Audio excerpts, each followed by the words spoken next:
Bonjour à tous, c'est William sur Westrack Radio et je suis aujourd'hui avec Nathalie Lutzen, membre de l'association Les Restos du Cœur au Havre. Donc Nathalie, bonjour, bienvenue sur Westrack Radio. Bonjour.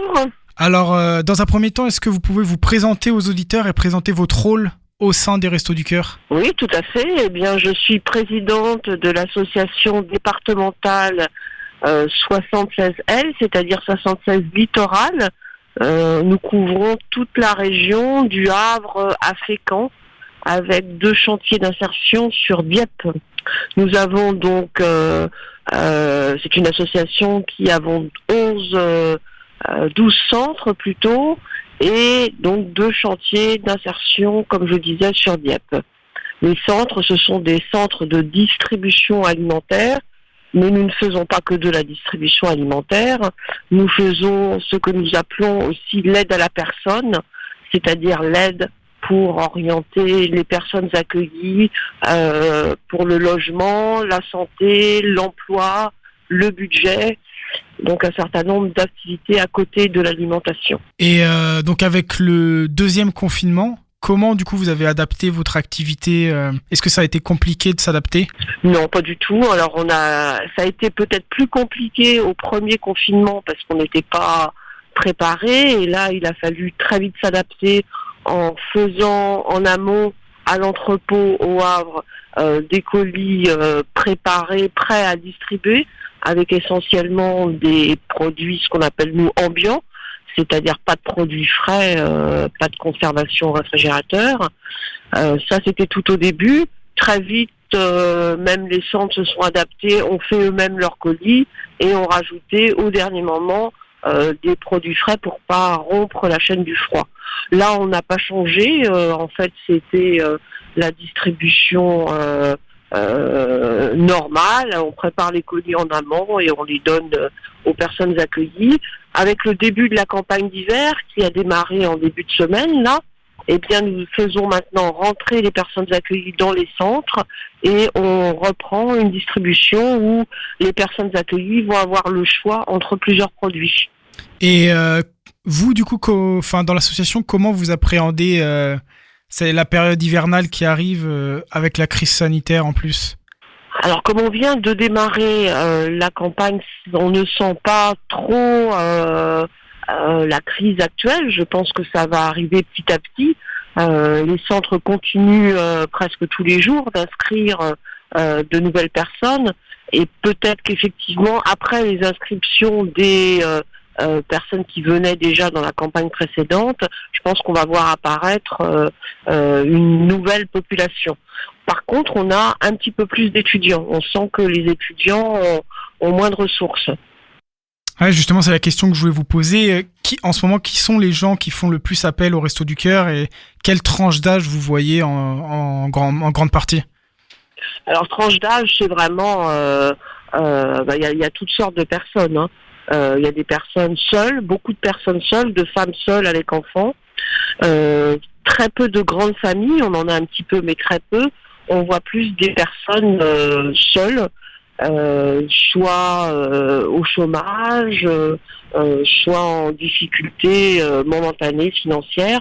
Et il y a beaucoup d'étudiants. Nous avons une distribution le jeudi toute la journée, le samedi matin, pour les étudiants sur le centre Rousseau, qui se trouve près de l'université au Havre. Et là, on sent vraiment beaucoup de demandes, beaucoup d'inscriptions en cours. Donc ça, c'est important à savoir. Il y a beaucoup d'étudiants alors qui sont en situation peut-être de précarité ou... Voilà, c'est ça, ou qui ne trouvent plus les petits boulots qu'ils avaient l'habitude de faire. Donc ce serait la crise sanitaire qui aurait peut-être aggravé aussi leur situation ? Oui, l'éloignement, le fait qu'on puisse pas se déplacer, donc les étudiants n'ont pas forcément pu rentrer chez eux, que ce soit en France ou à l'étranger. Ils sont un peu coupés de leur famille. Et ces dernières années, le nombre de bénéficiaires des Restos du Cœur au Havre, il a augmenté ou pas ? Non, il est resté stable. On ne peut pas dire qu'il est vraiment augmenté.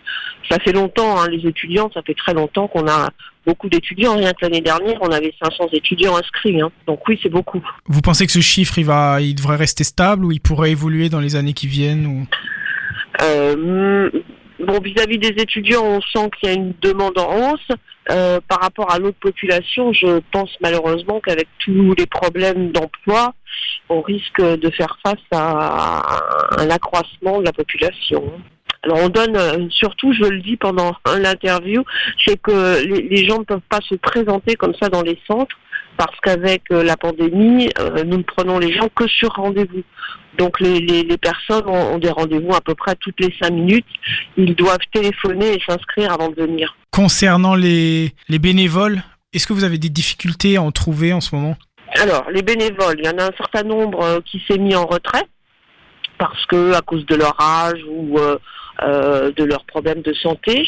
On a fait une campagne de recrutement très importante, ce qui fait que là, récemment encore, on a eu à peu près 150 candidatures de bénévoles, principalement sur le Havre. Donc au niveau des bénévoles pour la distribution alimentaire, on est bon, on a ce qu'il faut. Par contre, nous manquons de bénévoles qui viennent travailler un peu au siège ou bien à distance.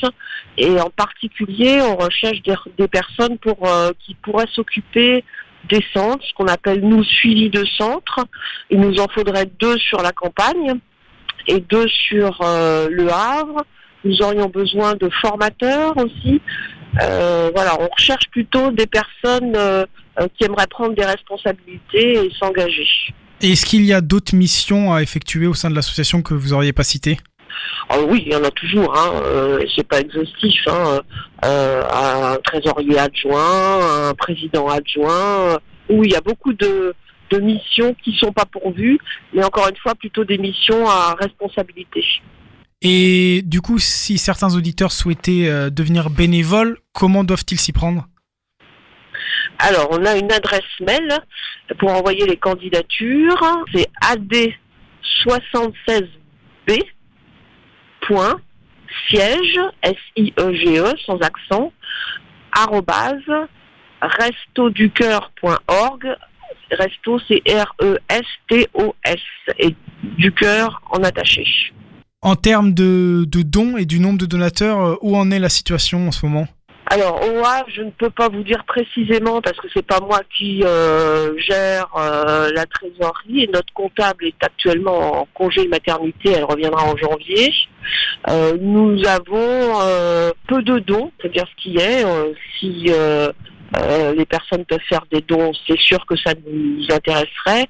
En fait, pour faire des dons pour l'association, il faut envoyer un chèque à l'association du Havre, ou alors on peut faire des dons en direct sur le site national des Restos du Cœur. Il suffit de taper dans Google Restos du Cœur et on tombe sur le site national. Eh bien, Nathalie, merci d'avoir répondu à nos questions. Merci à vous de m'avoir interviewé. Donc on vous souhaite donc beaucoup de courage pour la suite de votre activité au sein des Restos du Cœur. Merci beaucoup. Pour les auditeurs qui souhaiteraient devenir donateurs ou même bénévoles, n'hésitez surtout pas à candidater ou à vous rendre donc sur le site internet ou à envoyer un chèque pour faire des dons. Merci. C'était William sur Westrack Radio. Bonne journée à tous.